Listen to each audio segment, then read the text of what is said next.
Hello everyone, myself Dr. Meenal Srivastava, and today I am going to teach the topic dentine.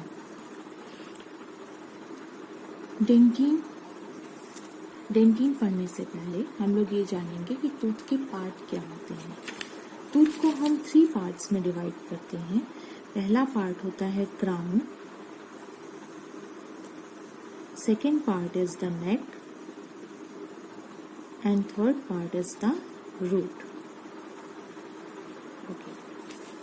Outermost part of the crown is covered by enamel. This is enamel. Then dentine and then pulp chamber. And root contain the pulp canal. Pulp canal having orifices at the apical end from where nerves enter inside the tooth. Now, dentine जो होती है वो bone से harder होती है, लेकिन enamel से softer होती है। ओके, इनामल ब्रिटल होते हैं, इजिली ब्रेक कर सकते हैं, लेकिन जो डेंटिन होती है वो होती है visco elastic. Dentine visco elastic होती है एंड इजिली अपने शेप को डिफॉर्म कर सकती है। डेंटिन और बोन में कुछ डिफरेंसेस होते हैं। बोन में जो ऑस्टियोब्लास्ट सेल्स होती हैं वो सरफेस पे प्रेजेंट होती हैं, लेकिन जब वो मैट्रिक्स में चली जाती हैं तो ऑस्टियोसाइट्स का फॉर्मेशन कर देती हैं। मैट्रिक्स ऑस्टियोब्लास्ट सेल्स हैं, उसके चारों तरफ मैट्रिक्स ऐसे सराउंड हो जाती है, तो ये फिर ऑस्टियोसाइट्स का फॉर्मेशन करती हैं।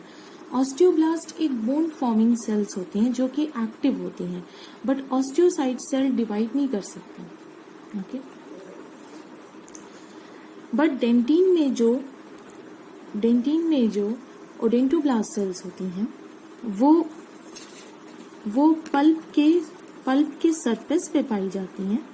पल्प का वो सरफेस जो कि डेंटिन की तरफ होता है उस पे पाई जाती हैं, और ये डेंटिन में नहीं होती हैं, डेंटिन के बाहर होती हैं।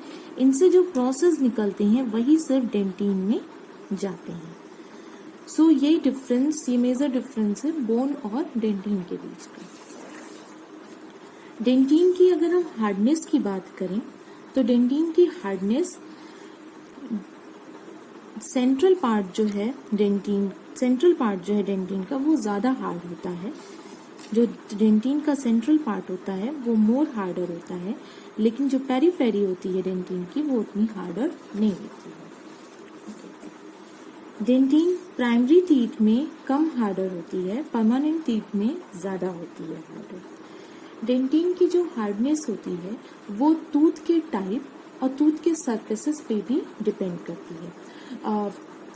ये हम इमेजिन कर सकते हैं कि जहाँ पे ज़्यादा मैकेनिकल प्रेशर जहाँ ज़्यादा लग रहा है वहाँ पे डेंटिन ज़्यादा थिक होगी, या वहाँ पे हम कह सकते हैं कि डेंटिन की हार्डनेस ज़्यादा होगी। जैसे buccal surface of the tooth area, वहाँ पे डेंटिन की हार्डनेस ज़्यादा होगी, या मोलर जो टूथ होंगे वहाँ पे उसकी हार्डनेस ज़्यादा होगी, बिकॉज उसका मैक्सिमम लोड लेता है।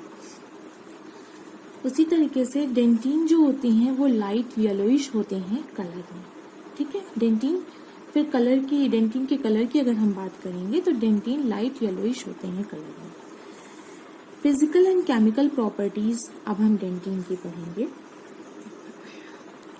डेंटिन में ऑर्गेनिक और इनऑर्गेनिक दोनों मैटर होते हैं, बट इनऑर्गेनिक मैटर डेंटिन में ज्यादा होता है। इनऑर्गेनिक मैटर और ऑर्गेनिक मैटर होते हैं, बट इनामल के कंपैरिजन में डेंटिन में इनऑर्गेनिक मैटर का अमाउंट कम होता है, ऑर्गेनिक मैटर का अमाउंट इनामल के कंपैरिजन में ज्यादा होता है। ऑर्गेनिक मैटर की हम बात करेंगे तो उसमें कोलेजन फिब्रिल्स होते हैं।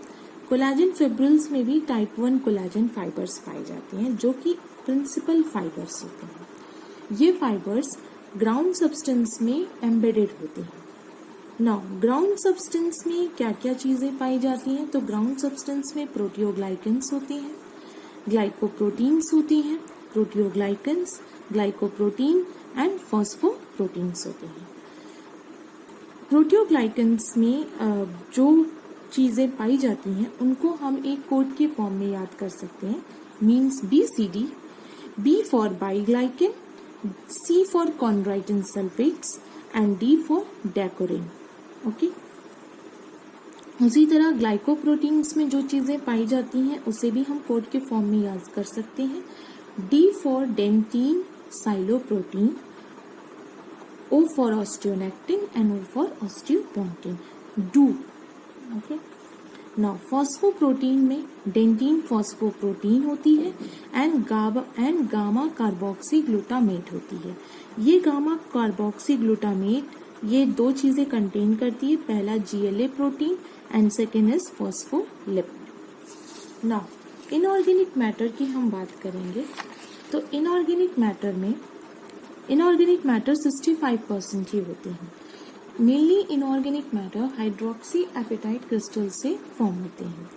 हाइड्रोक्सी एपेटाइट क्रिस्टल्स जो होती हैं वो यूनिट सेल से मिलके बनी होती हैं एंड यूनिट सेल का फॉर्मूला डेंटीन में 3 calcium phosphate dot calcium hydroxide होता है।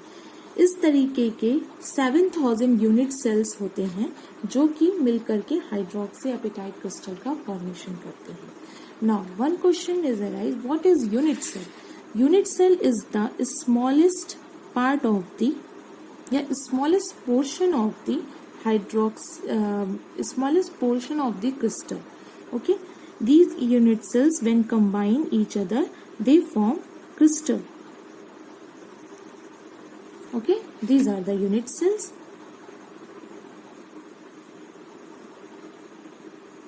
Okay.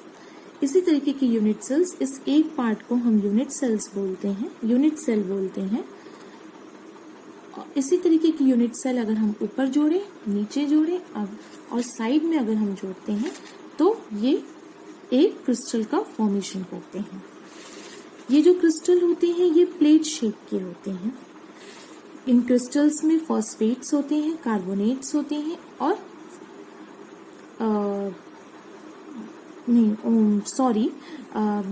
इस क्रिस्टल्स के अलावा इन डेंटीन में और भी इनऑर्गेनिक कंपोनेंट्स पाए जाते हैं जैसे phosphates, carbonates, sulphates. Okay, now after completion of physical and chemical properties अब हम डेंटीन के स्ट्रक्चर के बारे में बात करेंगे।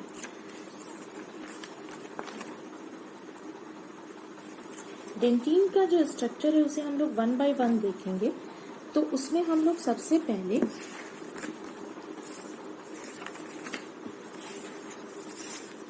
डेंटीन के स्ट्रक्चर में हम सबसे पहले बात करेंगे dentine structure.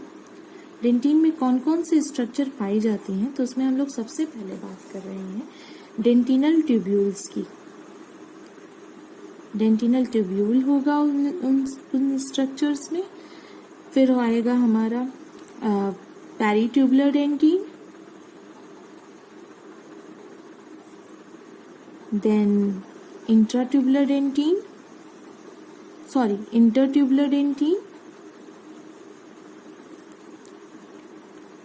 Then predentin and then odontoblastic process.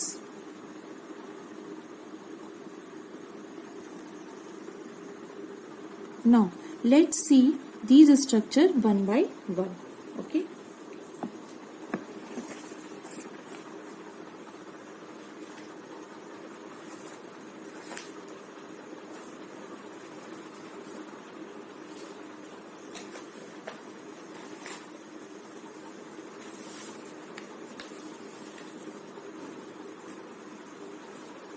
Now, firstly, we should talk about dentinal tubule. Now, Dentinal tubule are the S-shaped structure, okay, which arise from the pulpal surface and end to the enamel and to the dentino-enamel junction. ये perpendicular arise करते हैं पल्पल surface से और perpendicularly and करते हैं DEJ पे, okay. डेंटिनल tubules भी odontoblast से ही फॉर्म होते हैं।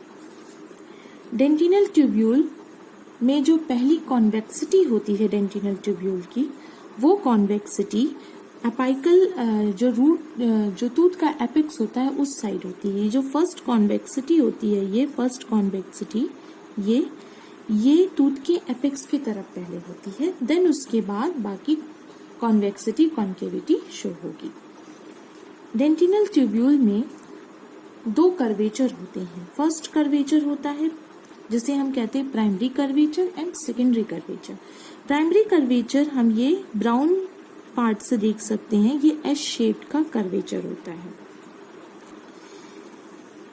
इसी प्राइमरी कर्वेचर पे हमें सेकेंडरी कर्वेचर्स भी दिखते हैं, जो कि एक मिनिएचर के फॉर्म में है, माइन्यूट फॉर्म में होते हैं, और इसे ये होल ओवर ट्यूब्यूल पे पाए जाते हैं और इनका शेप जो होता है वो साइनोसाइडल कर्व की तरह होता है। Sinusoidal curve means sine curve के फॉर्म में होता है, okay. Then these are the sinusoidal curve which are the secondary curvature, okay, जो हम यहाँ पे ब्लू पेंसिल कलर से हम लोग देख सकते हैं। These are the secondary curvature. Dentinal tubule जो होते हैं डेंटिन के पूरे थिकनेस पे पाए जाते हैं। पल्प की तरफ डेंटिनल ट्यूब्यूल्स काफी क्लोज होते हैं और पेरीफेरी पे डेंटिनल ट्यूब्यूल काफी फार्थर होते हैं, दूर दूर होते हैं। डेंटिनल ट्यूब्यूल्स जो होते हैं DEJ पे जहाँ एंड करते हैं वहां पे ब्रांच बना देते हैं, ब्रांचेस हो जाते हैं उनमें, उनको हम टर्मिनल ब्रांचेस कहते हैं। This is the terminal branch, okay. इन्हीं से कुछ लैटरल ब्रांचेस भी निकलती हैं, ओके, जो कि ट्यूब्यूल के परपेंडिकुलर निकलती हैं, ठीक है, और एक पर्टिकुलर डिस्टेंस पे होती हैं। ये लैटरल ब्रांचेस डिस्टेंट ट्यूब्यूल या अपने एडजेसेंट ट्यूब्यूल से भी कंबाइन कर सकती हैं, ओके। एडजेसेंट ट्यूब्यूल के साथ भी जो है कनेक्शन कर सकती हैं, या इंटरट्यूबुलर डेंटिन में पाई जाती हैं, या इंटरट्यूबुलर डेंटिन में भी जा सकती है। इंटरट्यूबुलर डेंटिन दो ट्यूब्यूल के बीच की जो डेंटिन होती है उसमें भी ये जा सकती हैं। कुछ टर्मिनल ब्रांचेस जब इनामल डेंटिनो इनामल जंक्शन के जब बाहर चली जाती है, इनामल पोर्शन में चली जाती हैं, तो वो इनामल स्पिंडल का फॉर्मेशन कर देती हैं, ओके। नाउ डेंटिनल ट्यूब्यूल्स जो होते हैं वो उनका अगर हम number of tubule per unit area देखेंगे तो पल्पल एरिया जो है, जो पल्पल एरिया, यहाँ पे नंबर ऑफ ट्यूब्यूल ज्यादा है, यहाँ पे नंबर ऑफ ट्यूब्यूल कम होंगे, तो 4:1 का रेशियो रहता है, ओके। नाउ डेंटिनल ट्यूब्यूल की जो थिकनेस होती है वो डिपेंड करती है, अगर सिमिलर एज के बॉय और गर्ल हैं तो बॉय में डेंटिनल ट्यूब्यूल का अमाउंट ज्यादा होगा गर्ल के कंपैरिजन में, और ये प्यूबर्टी के साथ साथ इंक्रीज होते जाएंगे। सेम वैसे ही बकल सरफेस पे डेंटिनल ट्यूब्यूल ज्यादा होते हैं, देन लिंगुअल सरफेस और मीजियल और डिस्टल सरफेस पे बराबर होते हैं। वही बात है, हार्डनेस की बात है, जहाँ पे हमें ज्यादा पावर चाहिए, जहाँ पे हमें ज्यादा लोड उठाना है वहां पे, okay. Now after completing dentinal tubules we reach to peritubular dentin, okay. What is peritubular dentin? Peritubular के नाम से ही क्लियर हो रहा है, ऐसी डेंटिन जो कि ट्यूब्यूल के चारों तरफ पाई जाए उसको हम पेरिट्यूबुलर डेंटिन बोलते हैं। Peri means around the tubules, okay, and tubular means tubule, तो पेरिट्यूबुलर डेंटिन।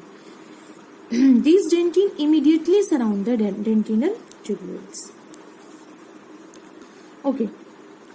ये जो डेंटिन होती है पेरिट्यूबुलर डेंटिन, ये पल्पल एरिया के तरफ जो डेंटिनल ट्यूब्यूल है वहां पे नहीं पाई जाती, उससे थोड़ी दूरी पे बाकी एरिया, बाकी जो डेंटिनल ट्यूब्यूल का एरिया होता है उसे कवर करती है। जो आउटर डेंटिन में जो पेरिट्यूबुलर डेंटिन पाई जाती है वो 0.75 माइक्रोमीटर थिक होती है और इनर डेंटिन में जो होती है वो 0.4 माइक्रोमीटर थिक होती है। इन्हीं ट्यूब्यूल्स में, डेंटिनल ट्यूब्यूल्स में ही ये ओडेंटोब्लास्ट सेल्स होते हैं और यहाँ से ये प्रोसेसेस निकलते हैं। सो ओडेंटोब्लास्ट सेल्स से जो प्रोसेस निकलते हैं वो इन्हीं डेंटिनल ट्यूब्यूल में जाते हैं। और जो हमने लेटरल ब्रांचेस की बात की है वो दरअसल यही ओडेंटोब्लास्टिक प्रोसेसेस की ब्रांचेस होती हैं। एंड टर्मिनल ब्रांचेस भी जो है और ये जो इनामल स्पिंडल है, these all are the odontoblastic processes. Okay, जैसे पेरिट्यूबुलर डेंटिन की जो मिनरलाइजेशन होती है, जो मिनरल होती है, इसकी मिनरलाइजेशन ज्यादा होती है इंटरट्यूबुलर डेंटिन के कंपैरिजन में। और ये डीईजे के पास जो पेरिट्यूबुलर डेंटिन होती है वहां पे वहां पे जो पेरिट्यूबुलर डेंटिन होती है डेंटिनल ट्यूब्यूल को 1 माइक्रोमीटर के डायमीटर से कम कर देती है। मीन्स डीईजे पे जो डेंटिनल ट्यूब्यूल का डायमीटर होगा वो पल्पल की तरफ जो डेंटिनल ट्यूब्यूल का डायमीटर है उससे 1 माइक्रोमीटर कम होगा। मीन्स जैसे जैसे पेरिट्यूबुलर डेंटिन का डिपोजिशन होता जाएगा वैसे वैसे डेंटिनल ट्यूब्यूल की थिकनेस कम होती जाएगी 1 माइक्रोमीटर से। ओके, क्योंकि पल्पल एरिया में पेरिट्यूबुलर डेंटिन नहीं है इसलिए वहां पे डायमीटर नहीं कम होता है। और क्योंकि डीईजे के पास जो डेंटिनल ट्यूब्यूल है उन एरिया में पेरिट्यूबुलर डेंटिन है तो वहां पे डायमीटर 1 माइक्रोमीटर से कम होता जाता है। ओके, इनका जो डिपोजिशन होता है पेरिट्यूबुलर डेंटिन का वो इनसाइड द ट्यूब्यूल होता है, ट्यूब्यूल के अंदर होता है। ओके, इसीलिए हम इन्हें इंट्राट्यूबुलर डेंटिन कहते हैं। और क्योंकि ट्यूब्यूल के अंदर होता है इसलिए see this diameter is decreased. Okay,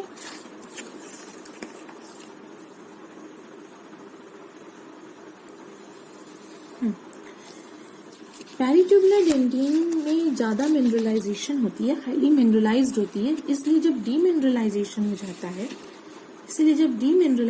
होता है तो ये डेंटिन कम्प्लीटली चिप ऑफ कर जाती है। और जब कम्प्लीटली चिप ऑफ कर जाती है तो एक ऑर्गेनिक लाइनिंग बस रह जाती है, उसी को हम लोग लमाइना लिमिटेंस बोलते हैं। ओके, उसी को हम लमाइना लिमिटेंस बोलते हैं। जैसे जैसे जो है पेरिट्यूबुलर डेंटिन में ये डीमिनरलाइजेशन के दौरान जैसे जैसे ये खत्म होती जाती है तो ये पेरिट्यूबुलर डेंटिन और ओडेंटोब्लास्टिक प्रोसेस के बीच में जो एक स्पेस बच जाती है, उस एक स्पेस फॉर्म हो जाती है।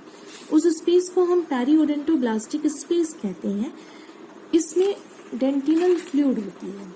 ओके, डेंटिनल फ्लूइड होती है और ये डेंटिनल फ्लूइड हमेशा पल्प से बाहर की तरफ फ्लो करती है। ओके, पल्प से बाहर की तरफ फ्लो करती है। Flow is outward from the pulp और इसमें पोटेशियम का अमाउंट ज्यादा होता है, सोडियम का अमाउंट कम होता है।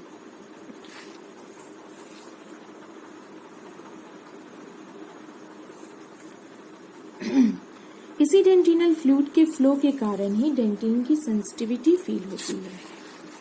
Okay, now what is intertubular dentin? Intertubular dentin नाम से क्लियर है। Inter means tubular means tubule and inter means between the tubules. Okay, intra means inside the tubule and inter means between the tubules. So intertubular dentin जो होती है tubule के बीच में होती है और इंटरट्यूबुलर डेंटिन ही जो डेंटिन होती है उसकी मेन बॉडी बनाती है। मेन बॉडी जो है डेंटिन की वो इंटरट्यूबुलर डेंटिन ही बनाती है। ये भी ज्यादा मिनरलाइज होती है लेकिन डीकैल्सिफिकेशन के बाद ये रूटीन रहती है। ओके, ये चिप ऑफ नहीं करती है। पेरिट्यूबुलर डेंटिन चिप ऑफ कर जाती है लेकिन ये चिप ऑफ नहीं करती है। इसमें भी कोलेजन फाइबर्स होते हैं। इसमें जो कोलेजन फाइबर्स होते हैं उनमें क्रॉस बैंडिंग होती है, और वो क्रॉस बैंडिंग 64 माइक्रोमीटर के इंटरवल्स पे पाई जाती है। ओके, ये कोलेजन फाइबर्स जो होते हैं वो हाइड्रोक्सी एपिटाइट क्रिस्टल्स के थ्रू कवर होते हैं, और ये हाइड्रोक्सी एपिटाइट क्रिस्टल्स कोलेजन को कवर कैसे करते हैं, मास्क कैसे करते हैं, तो कोलेजन फाइबर का जो लॉन्ग एक्सिस होगा उसी लॉन्ग एक्सिस के अराउंड हाइड्रोक्सी एपिटाइट क्रिस्टल्स भी डिपॉजिट होते जाते हैं। इस तरीके से ये कोलेजन फाइबर्स को मास्क करते हैं। Now what is then predentin? What is predentin? Predentin जो होती है वो पल्प के ही पास होती है, ओडेंटोब्लास्ट सेल्स उसे रिलीज करते हैं, फॉर्म करते हैं, और ये पल्प के पास होती है। ओके, 2 to 6 माइक्रोमीटर की विड्थ होती है ओनली, मिनरलाइज्ड नहीं होती है। ओके, नॉट मिनरलाइज्ड, पेल होती है कलर में, हल्के कलर में होती, फीके कलर में होती। And then see this is predentin and this is dentin, and this is dentin. Okay, now जब मिनरलाइजेशन शुरू होता है तो प्रीडेंटिन और डेंटिन के जंक्शन पे जो कोलेजन फाइबर्स होते हैं वो मिनरलाइज होना शुरू होते हैं। ठीक, उस तरीके से जब यहाँ पे इनकी जंक्शन पे जो कोलेजन फाइबर्स होते हैं, जो यहाँ पे कोलेजन फाइबर्स होते हैं, इनका मिनरलाइजेशन होना लगता है, तो यहाँ की जो प्रीडेंटिन होती है वो डेंटिन में कन्वर्ट हो जाती है। तो फिर न्यू प्रीडेंटिन फॉर्म होगी। तो न्यू प्रीडेंटिन कैसे फॉर्म होती है? तो सर्कमपल्पली मीन्स पल्प के चारों तरफ से प्रीडेंटिन का नया फॉर्मेशन होने लगता है। मीन्स आप इमेजिन कर लीजिए कि ये एक पेन को एक सिलेंड्रिकल तरीके से मान लीजिए पेन एक पल्प है, और पल्प के चारों तरफ ऐसे प्रीडेंटिन का फॉर्मेशन हो रहा है, तो circumpulpally. Okay,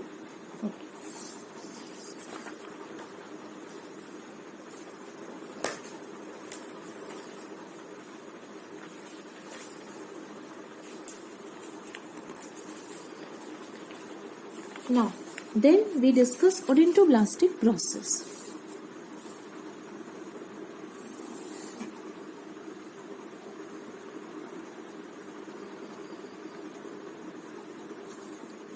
Odontoblastic process. Now what is odontoblastic process? Okay, odontoblastic process are the cytoplasmic